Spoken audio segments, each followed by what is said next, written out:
guys, what's up? So, in this episode, I talked to Kathy Prigmore. There's a lot of K's in my life, and this is the first of many you will hear from. We talked about Riding the Vortex.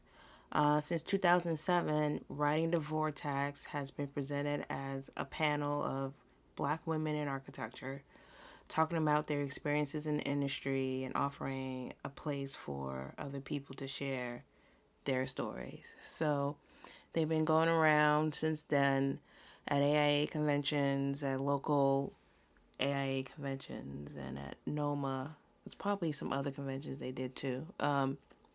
Talking about Black women in architecture, the fact that we all exist and we all have a story to tell. We also talked about FAIAs. I have my own personal opinions about it, and we got to discuss. And there was a dog barking towards the end. Don't mind that. What else? Oh, and teaching. Practice and teaching architecture.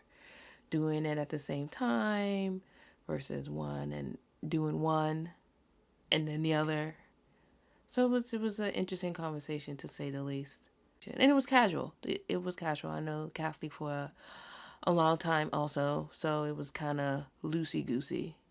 So I hope you enjoy. Well, thank you for doing this. You're welcome. So let's start off with, how did we meet? We've had this conversation before. I don't remember. You don't remember. Okay, so then. I think we met at Devereux Purnell, but you think I met you when you were in high school. Was that you? No, that was not me. You're confusing me for someone else. Oh. Did we meet at D&P? We did. Party? Yes, we did. You I remember. Yeah. So, it was, it had to be like a NOMA party or something. It's probably like one of those, I don't know if it was the Christmas party. I want to say it was the Christmas party. And it was either a Christmas party or some anniversary that D&P had. Yeah. And some special celebration.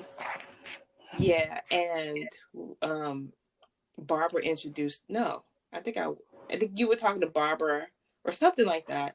And you came up and interrupted. Yeah. Yeah, I remember. I was standing in a doorway in their office talking to Barbara, and somebody came up, and I didn't realize it was you till much later. I didn't realize it was you were the same person till later on. So you judged me before you met me? Is that what it was? I was at a party, and you meet a lot of people at a party, but it wasn't until later that after I had talked to you other times, that I put it together that you were the same person that Barbara introduced me to at that party. How did you meet Barbara? I believe this is another one. This is another thing. I am not really good at remembering names, as you know. I believe I met Barbara when I was at Howard for the conference in 1983 that they have Black Women in Architecture Conference that Renee Kent-Rotan organized.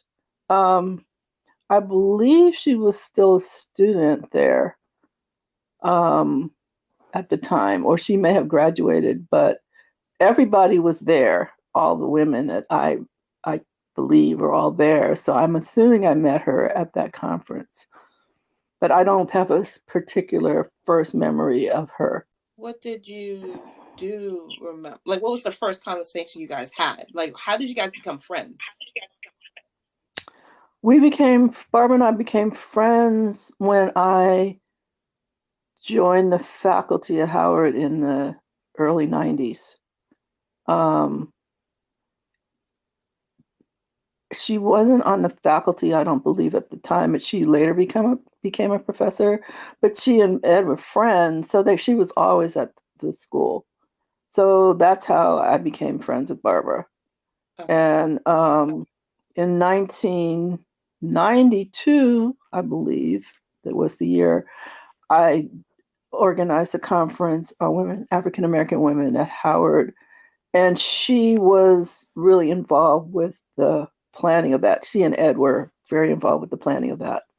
Actually, Ed was our only male speaker.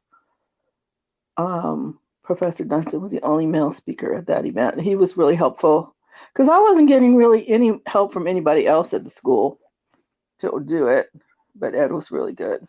And she was really involved in helping me find women because I didn't go to Howard or any of the HBCUs. She was really good at helping me find people and get addresses and things like that. You were born and raised in Virginia, right? For the most part. I was raised here. I was born in New York. Oh, My dad was Marine, so we lived here in California, Quantico, in different places in New York. is that why you decided to go to school in New York? Because it kind of reminded you of. No, I went to school in New York because my physics teacher recommended it because I was the only girl and the only brown person in my most of my 11th and 12th grade classes. I was all in all the science classes, the math classes, and the advanced English classes. I was the only brown person and the only girl. So we had a lot of nerds at the time and a lot of people. I wanted to go to MIT, but I didn't get accepted. And my physics professor recommended Rensselaer. So I got to go up there. My parents scraped together the money. I don't know how, but I got to fly up there and see the school, and I just fell in love with it. So that's how I ended up at Rensselaer. How was your experience there? I loved it. Oh my gosh, I love the architecture program, and it was the time. At the time, there were the most African American students that they've ever had, which was only like 250 of us, and were a really tight knit group. Well, sort of, but you know how college is. Mm-hmm. Um, but after we all graduated, we're a tight knit group. We all, or the most, for the most part, we all stay in contact with each other. From all the people in my class, we have a Kwanzaa group down here. This was our 35th year of doing Kwanzaa together. So it was a really good experience. It was great for architecture because I got a lot of connections. I met a lot of people in architecture school that I've been able to reach out to since. And so I say it was really good. So why was there a large influx of, I guess they were all black Well, folks? Yeah, at the time. Like, did something happen? Was it a change in dean or um, were they trying to push more okay. diversity or So what happened? Okay, so at in New York State at the time, they had a couple of special programs for um, giving minority students a leg up when they went to college. I wasn't one of them, but that's why there were so many African American students at Rensselaer at the time. Um, I forget the names of the program, but anyway, so they had two programs that I recall, but I think there was a third also, where they brought students up for the summer before and they tutored them in the basic classes. And then they had tutoring for them as they went through school. Um, but I would say probably 2/3 of the African American students were there under that program. Most of the kids from New York were there under that program.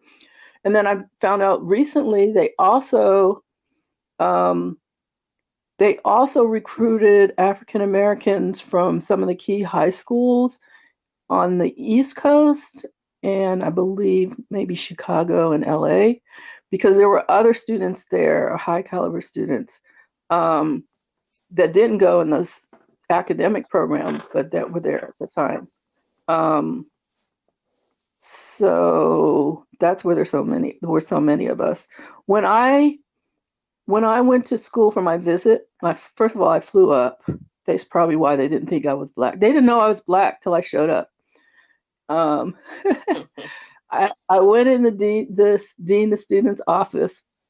I walked in the door. They knew I was a female, so they had a women's dean and they had a minority students dean at the time. So she came down the stairs and she looked at me, and then she ran upstairs. And I'm like, oh, this is really interesting. I'm standing in the hallway of this building. And then she comes downstairs with the minority student dean. So they didn't know I was even black when I got into Rensselaer, which was kind of interesting. So, so anyway, um, there were a lot of us there, and we have graduates all over the world and all over the United States, but we still are connected. And we have also begun to connect with the younger generation. So we actually have um, about 2 or 3 years ago, we started connecting with the more recent graduates here in the DC area at happy hours and things like that Oh, nice. to give support. Yeah. So how did you? So you mentioned before with that you started women together at Howard. Is that how Vortex Hmm. was formed? No, that's a great question. So in 90, I believe it's 92. It was either 91 or 92. All of it was a big blur because at the time I was a single mom. I had left my husband. I was trying to get all that going. It was the big recession, and I was teaching and I was associate dean. And and anyway, so so Dean Robinson challenged me to put on this conference.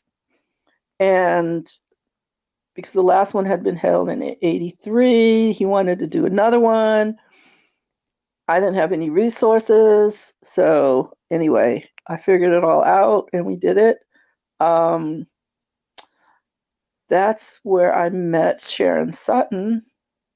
And that was the beginning of the Black Women in Architecture and Related Professions. Because we had, at the time, there were 50 licensed women, or 49 or something like that, women architects, African American women architects. And we decided we were going to start staying together. And we started meeting. The women in New York had already been meeting. Roberta Washington can tell you a lot about that. And the Baltimore women were, there was a significant group of them, like five. That's significant at the time.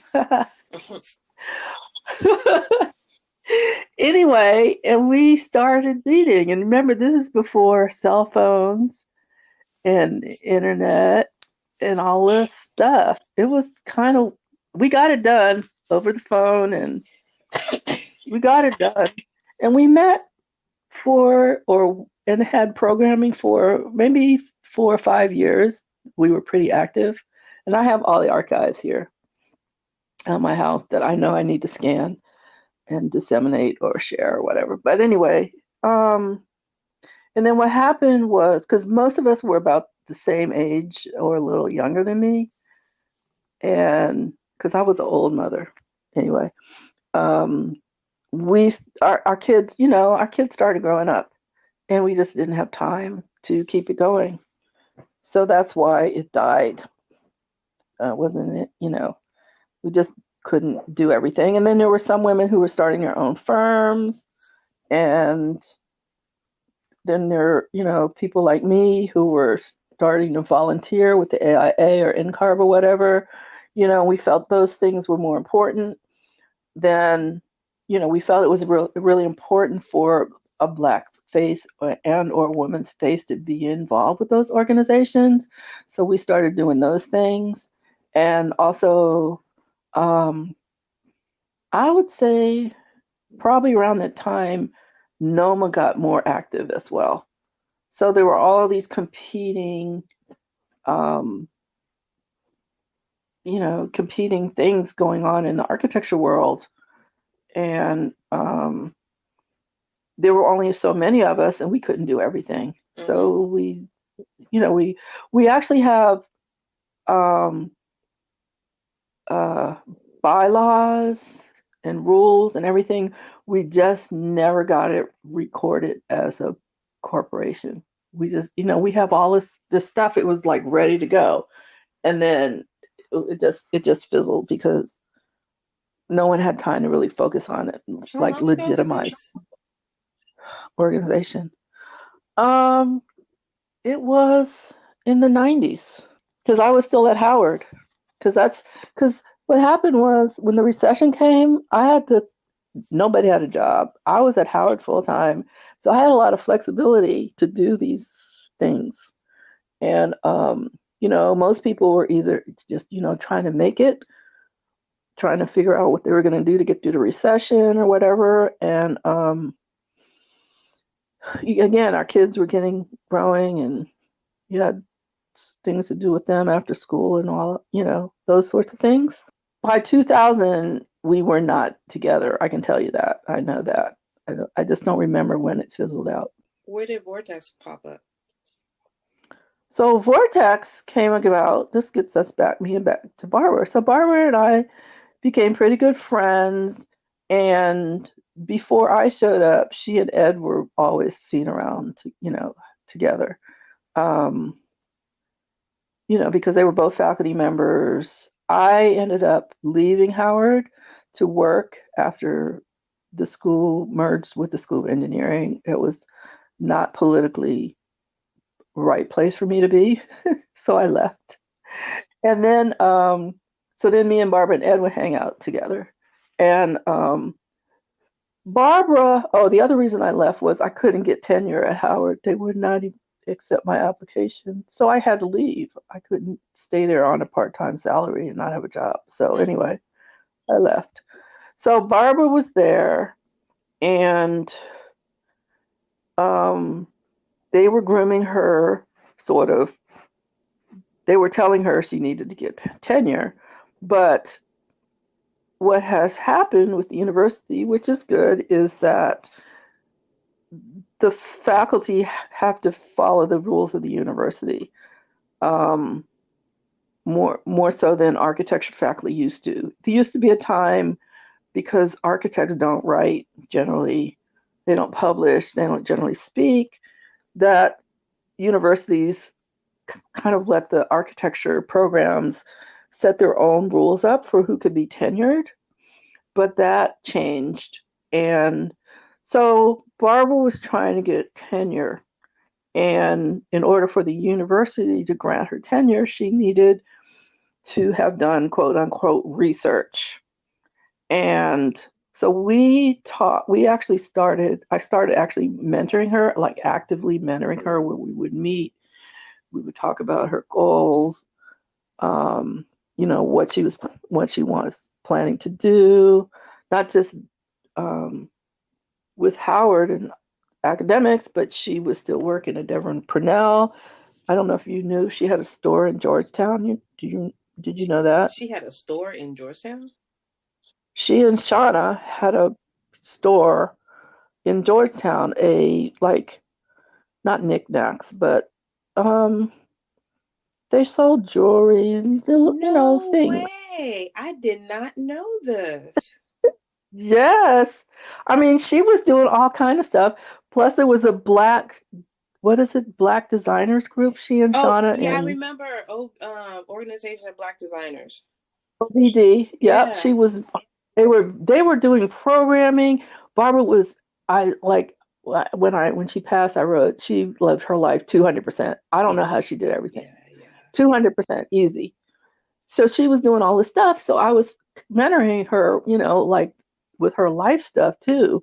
Like how was she gonna do all the stuff she needed for tenure, and what was she gonna do, and with these other things. They ended up getting rid of the store. And anyway, so we would meet, we would talk, And I was sitting there, and then she started the 200 plus. Do you remember that? Yeah, I remember that. Okay. So Barbara had started doing this 200 plus thing. So this is a long story, and I'm going backwards. So when I was at Howard as associate dean, I helped Dennis Mann and Brad build the African American architects list because I ended up going through all of Howard's records for the School of Architecture, finding all the graduates from the beginning, and I sent that list to them, and then they did the research to see who was licensed. Um, so somewhere, let's see, I left I left Howard full time. I think it was 98. So probably in 97 or something like that. Because it was before I left. Dennis Mann called me. He says, Kathy, there's 175 African American women. You need to do. No, it was before that because he told Barbara there were 175. So it was probably in the early 2000s. I mean, the early 1990s. He says, Kathy, there's 150. I think there were 150 or something by that time. He's like, there's going to be, you need to do something because at some point there'll be 200 and you should have a big celebration or something. I'm like, oh, that's a cool idea. But meanwhile, I was raising my kids. My house was falling down. I was crazy involved in NCARB. I was on the state board in Virginia. I was doing all this stuff. So I never got to do that project. And then he contacted Barbara, I assume at some point. And so that's when she started the 200 plus research that she was doing. And, and also in the early 2000s, I think it was then, maybe later, she started videotaping the African American women fellows. And I have no idea where all that stuff is. But anyway, so she was doing research, she was making these videos, and then this 200 plus thing really wasn't getting anywhere. And we were sitting in Pentagon Row where they have the ice rink in the winter, but they have the tables around the little park in the summer. We're sitting there, it's hot as all get out. And I'm sitting there and I'm like, okay, Barbara, you got to do something else. You have to get beyond this little DC thing here. In order for them to validate your research.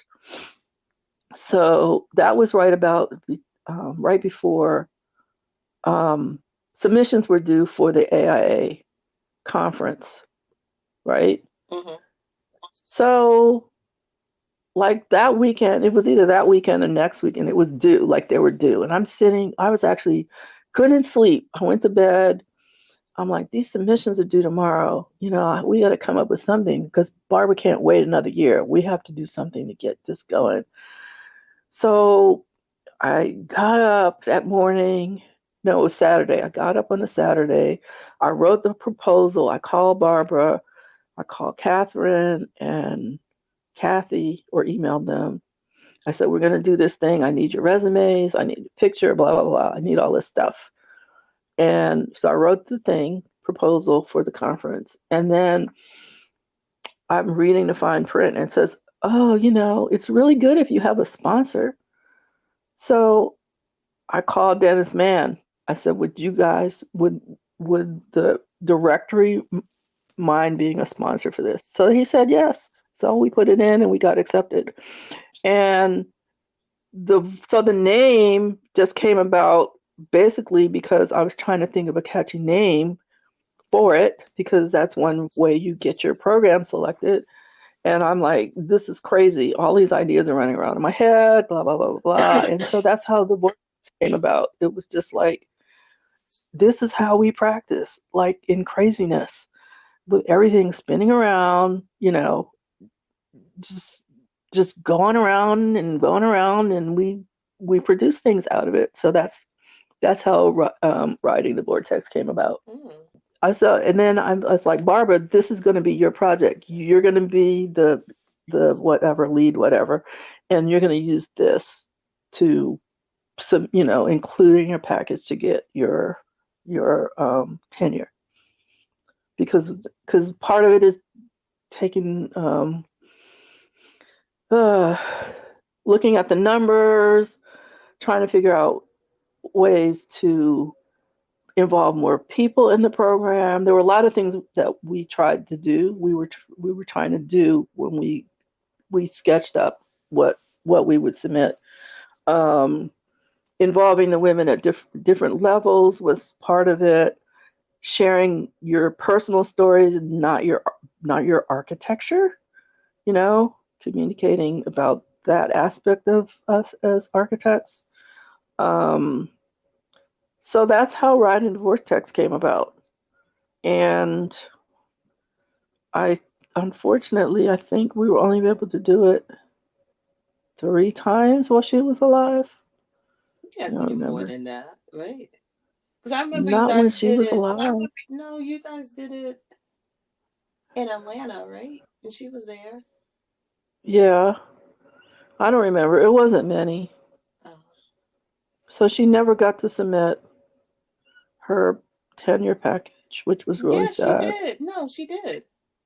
She did? Yeah, she got tenure. Oh, She was the first one. First, this was last okay, night. This well is then. what Ed told me. Yeah, Oh, she well, was. nobody ever told me. I didn't know she finally got it. Did she? Yeah, she did. Yeah, she did. I Maybe remember. she. Okay. So I remember her trying to get fellow, but she took a pause because it was too much stuff going on. Like Mhm. she was really trying to dealing with all the legal stuff with Deborah and Purnell and being like, Oh yeah. Yeah. Yeah. She should have been a fellow. yeah, Definitely. Ed should have been one too, but he's too hard headed. he has his reasons. I never asked him that. I never thought about that. Well, you know how I feel about fellowship. You know how I feel about fellowship, right? No, I don't. Oh, okay. Well, I don't understand the point of it. Like, yeah, and I see all the work everybody does for it. Like, it's a lot of work. It's a lot of work. Mhm. And I don't, like, you don't, it's not like you get money. It's not like there's like $100,000 prize. And I don't Mhm. see, like, architects out there, like, I don't see fellows out there. Like, if Yeah, that's anybody, the all the problem. architects, That's a they get like that's a DC honorary. problem. That's a DC problem. That's where we are, because fellows outside of this area do a lot in their communities, and because when you don't we don't take an oath, so to speak, but in all of the things that that come out, we have responsibilities to, and I'm paraphrasing, nurture the younger members of our profession. That's like one of the main things we're supposed to do. And most people around here just don't do it. They just get it as a business, helps them get business. But that's not what fellowship is. Like my friends who are fellows everywhere, like in the Midwest and everywhere, they actually do stuff to help the architecture community. They do programming, they mentor younger people, and they do all kind of things.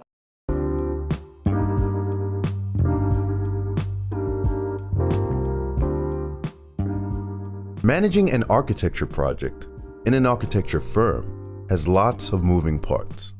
After experimenting with several different programs, I realized that I needed a software that is customizable for multiple tasks. The more I talked to other firm owners, the more I realized there was a void where my firm wasn't big enough for programs like Asana, Instagram, or Trello. and not so big to spend $10,000 up front for some integrated software.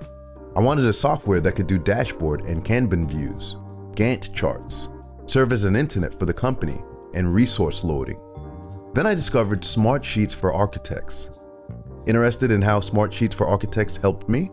Go to www.smartsheet4architects.com and enter in ArchisPoly in the promo code to receive 10% off the course. Save yourself hours of guesswork from dealing with conflicted spreadsheets.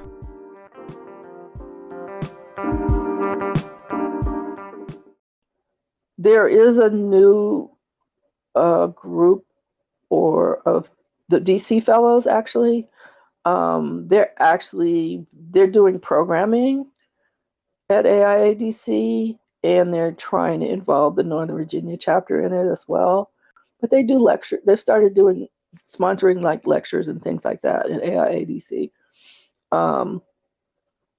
But I get it. And Ed's thing was, he thought basically you should be selected to be a fellow, by your peers. You know what I mean? You shouldn't have to put all it together. I agree. I like that. But then it becomes it's political. It's who you know. It'll become that way. It'll become that way if it does that.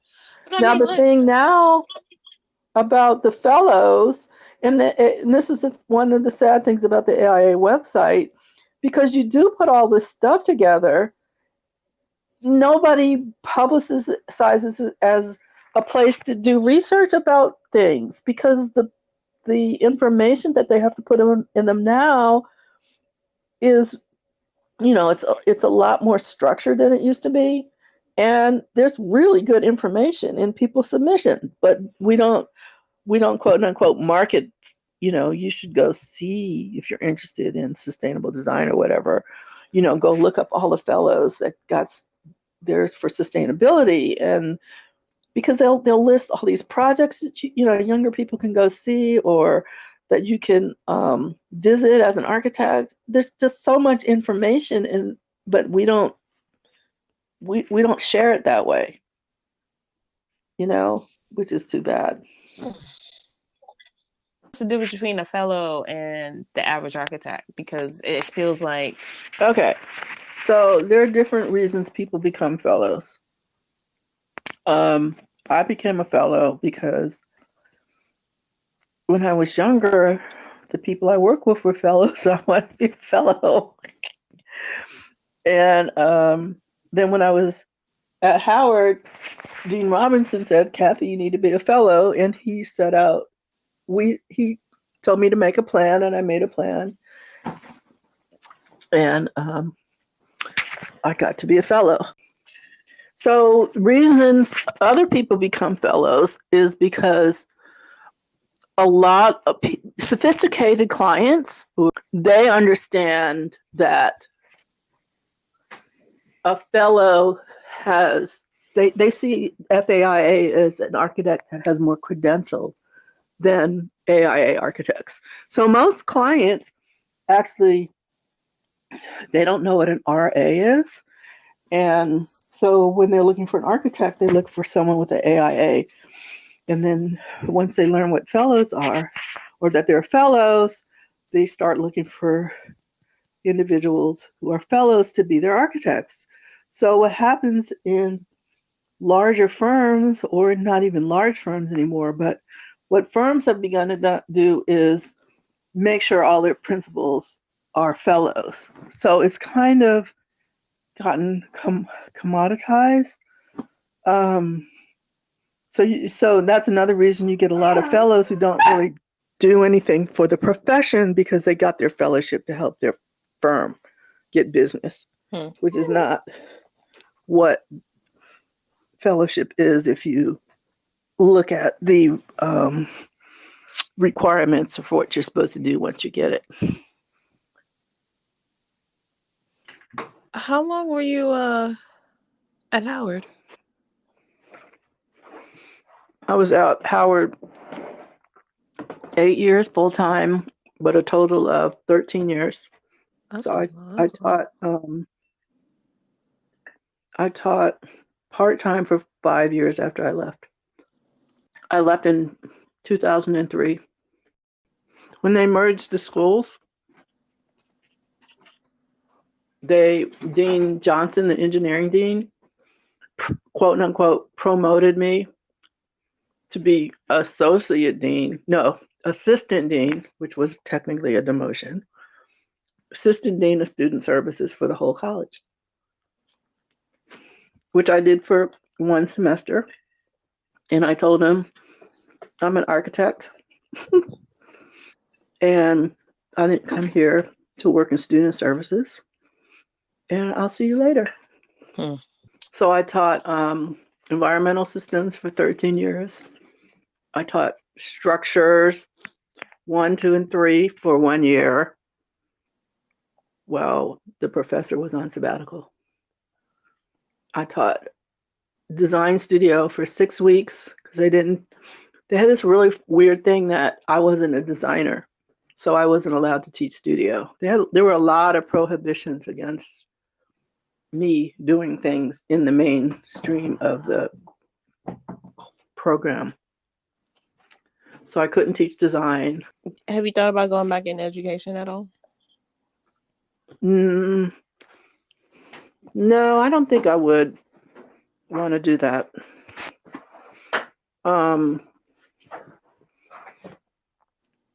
Not even as an adjunct or anything? Visiting? No, not really. Not unless I'm not working in architecture. If I was retired and had nothing else to do, I probably would, but I'm not going to do 2 jobs and that be my second job. Be an architect and then do that also. It's too much. It takes too much energy. It seems like it does, and I really don't know how other folks are doing it. How you run a business, an architecture firm, and then you go and you teach. Like, are you really teaching? Are you really running the firm? I'm kind of curious, like, and have kids or life or anything. I don't know how you can run an architecture firm. I don't know how you could be the main person in an architecture firm and teach, no matter what size it is, unless you just do like 1 or 2 houses a year or something like that, and the client didn't have a schedule. So you could just do it whenever, But in most of the people that I know that practice, I just, in these days, Nate, these times, I don't know how you could do both. Because clients want everything tomorrow, and you can't really focus on developing an academic program if you're trying to answer all your clients' whims, ASAP, which is what they always expect. I mean, there are plenty of people who are doing it now, but it's like I don't know if they're real. I don't see. To me, I just don't see them really. They're not really practicing architecture. They're running a business. The people I know, they're running a business. They have other people doing the work. They're not practicing architecture. They're not in the nitty-gritty of projects. They're not doing that creative part, which is, to me, what architecture is all about. Is that creative part. Whether it's in my personal world, the creativity is how do I creatively manage a project so I can keep the team going and keep the client happy and things like that. And those sorts of things. Or if you're more on the design side, you have to put your brain into the creativity of your design. And then when you have students, like when I taught, your students take up more time than that 3 hours a week you see them in class, or 6 hours, or whatever it is. If you're really teaching architecture, it takes a lot more time than that. And then do you have a family, or do you have parents to take care of? Or, there's a lot of other things that go on in life. So how can you do it all and And do it we're all and, well? and we're talking about like not people who are doing like one class and working like I would like do one class and then Mm-hmm. arrange it with with the firm I'm working with to like, oh hey, I need to balance like I have a class from 4 to 8 or whatever, and then I have to work over a certain amount of time to make up my time or whatever. We're talking Right. about like your name is on the door. Yeah, that's what And I don't understand. Not if you're a small business or if you're the main person. I just don't see how people do it. They have to have somebody in the background that's doing all the business work because there's a lot to business running, accounting, the legal stuff, um, payroll, making sure you have whoever doing your HR correctly. There's a lot to running a business on top of the client part of it. That's one reason I never went into my practice myself, because I didn't want to do that stuff. I didn't want to do the business part of it, because when you get started, that's your responsibility 100%, because you can't pay anybody to do it. So you have to do it. And I don't know. I don't see how you can practice architecture and teach unless, again, you have a big support network behind you. you have to have a network. You have to have support. And So, I know exactly who to ask this question to. I know exactly who to ask this question to. because so if you have even if you don't have kids, somebody has to clean your house. Somebody has to do the laundry. Someone has to, if you have a car, take it to the shop every now and then. There's all these things that have to be done, and somebody has to do it. But if you're running a business and you have to go to university, even if it's maybe if it's one night a week, a 3-hour class, that's possible. But if you're doing multiple nights or days, you've got to have you got to have people backing you up. Mm-hmm. You have to. I mean, I had my dad was my backup when I was doing all this stuff. He lived for a while. We lived with him, and then he moved not too far away. He was my backup. Um, for those times. But I wasn't running a firm. I mean, to add that on, I just don't see how that would happen. Do you have any regrets? About being an architect? No. Well, not in general, but like specific moments in your career. um, I don't. I kind of regret leaving HDR, but I'm not sure if I had stayed, whether they would not have let me go anyway, because that part of the practice wasn't really their focus. Because I was doing um, in the same group that Joanne was in. Mm-hmm. Um, but I don't have any regrets about what I did or didn't do. Firms. I mean, even the places that didn't work out so well, I learned a lot. I learned a lot. So I don't really have any regrets about anything I've done in my world. I have a whole boatload of regrets. I I I my attitude towards HBCUs like Mm-hmm. from then and now have changed. I should have just suck it up, buttercup, and went to Howard. Mm-hmm. And in talking to Ed about it, my reasons Mm-hmm. behind not wanting to go to HBCU school versus like now, like even though I graduate and I ended up graduating from one, I Mm-hmm.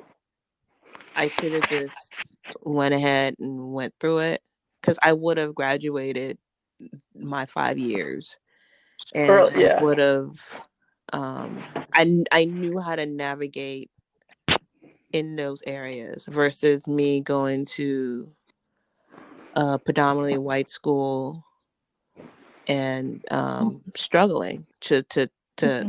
like questioning my abilities and questioning like money, like I my first year was like the worst year, and You because you of started that, a what you start. Where did you start? I went to Catholic, Mm-hmm. and that was a horrible experience for me. Mm-hmm. And but when I went to Boston, that was the best thing since sliced bread. Like I loved that experience. But towards the end, it was like money. Mm-hmm. And I was the only one stressing about money. And I felt that if I went to a HBCU school, I'd be like amongst my people about the struggles of money. You know what I mean? Mm-hmm. Um, it would have been a Yeah. different thing. Mm-hmm. Um, but I going to school in Boston was the best decision I've ever made. Mm-hmm. So that wasn't a regret. But at the very least, I could have went there for grad school or something, just for a different experience. Mm-hmm. Um, Yeah. Yeah, I can see that. I didn't I didn't apply to any schools around here because I wanted to go away from home. It wasn't a matter of, HBCU or whatever. It was, I'm not staying in Virginia or DC or Maryland. I just wasn't, because I didn't really get along with my mom. I didn't want, I just had to go away. But because I actually knew some of the kids at Howard, because when I worked for the city of Alexandria one summer, 2 summers, and so one of the guys was in school at Howard, so I would go up there. I was cool, but I'm like, I am not staying here. I'm sorry. So I didn't even apply to any schools anywhere around here. And they're great schools here. mhm. It just was not. And I didn't want to go to Hampton because all my dad's family's down there. So, because I thought about Hampton, I'm like, oh, no, no, no, I am not. So it wasn't about, for me, it wasn't, should I go to HBCU or not? It's like, how far away can I You get can from get from my home. mother? Yeah, exactly. I mean, with Catholic, that was a free ride for me. Like I got all these Mhm. scholarships, and I didn't have to pay Yeah, for anything. And like if I lived in a dorm, that's when I would have had to start taking out student loans. But yeah, my mom's house was like up the street. Like I could have biked to school if I wanted to. yeah. Um, I, yeah, I don't know. I haven't been. So yeah, so I probably would have been up there at some point in time. They they didn't really have a lot of black students in the whole university, if I recall back then. it was It weird. wasn't It was weird very good. because there was a black woman ahead of me. I don't know where she Uh was, but they huh. adored her. Like they loved her. Uh huh. And so I was like, why am I struggling? What is it about me Uh that I just kept struggling? And the thing was I had to always go back and had them huh. review my work again. Like every single Mhm. time. I had to go Mhm. and like say, hey, no, I don't deserve this C. You need to look at Mhm. it again. And so they go and they look at it Mhm. again and they give me like a B. And so I Mhm. did this every single time. And it was Mhm. exhausting. Like I would go down to DMP and I would have Mhm. them critique it. I'm like, am I wrong? Like, Mhm. is there something wrong with me? Like I was questioning my abilities. And they were like, no, this is Mhm. great. Like, what are you talking about? And they wouldn't do Mhm. this because they liked me. They would tell me, like, no, Melissa. you need to give this up now and do something. No, they would have told me. Mm-hmm. And so Yeah. Yeah. So yeah. Yeah. I actually, yeah, I had, when I was in RPI, the experience in the architecture program was interesting. Excuse me, interesting.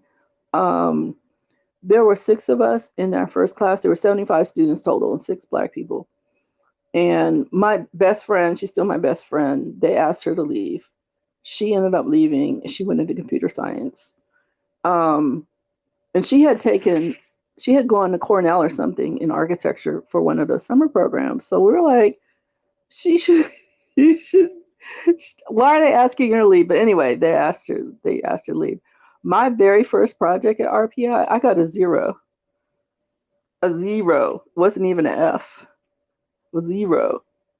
So what I did was, I'm like, oh, this ain't happening.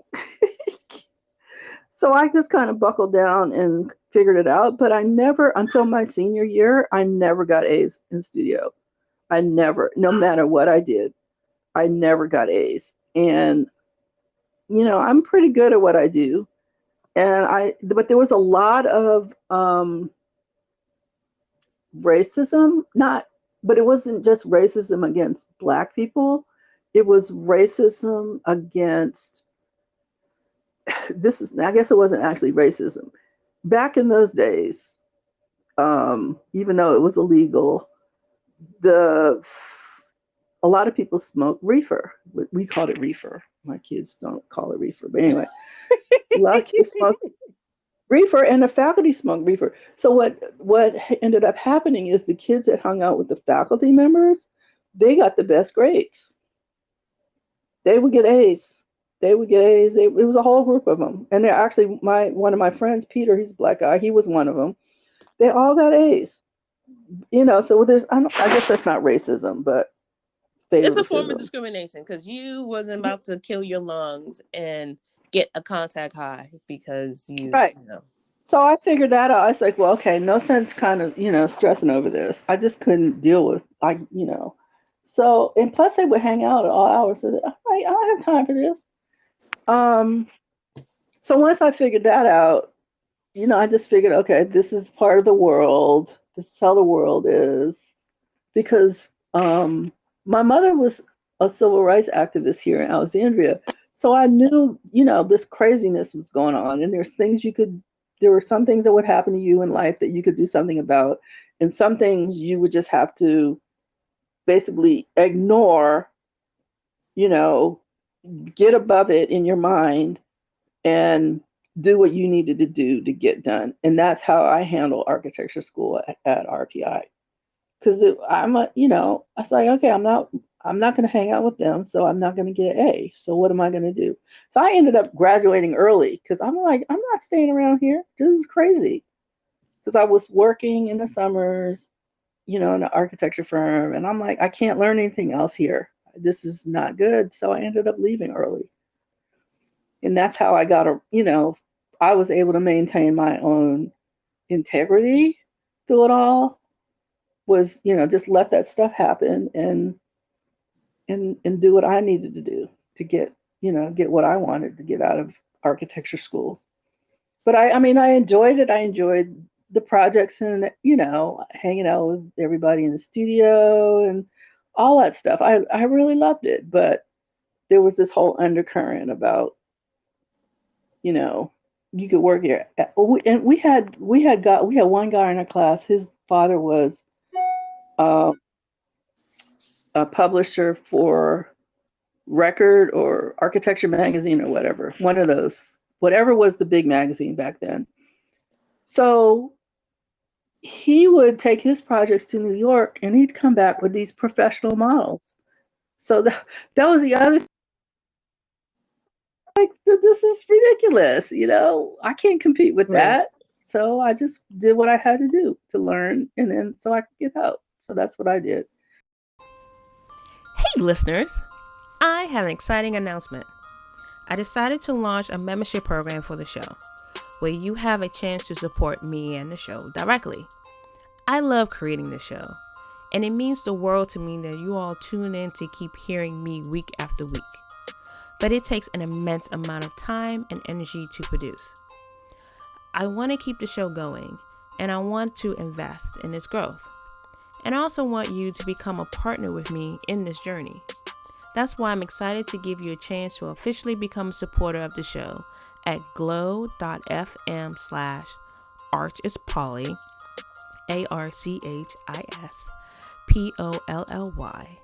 or by clicking the link in the show notes. It's quick and easy. It takes less than 30 seconds and just takes clicking a link in the show notes and using Apple or Google Pay. You don't have to create any new logins, and you can contribute as much or as little as you like. If this show is part of your day or week, and you like what I'm doing, then visit glow.fm/archispolly, all one word, and support me and the show in any way you can today.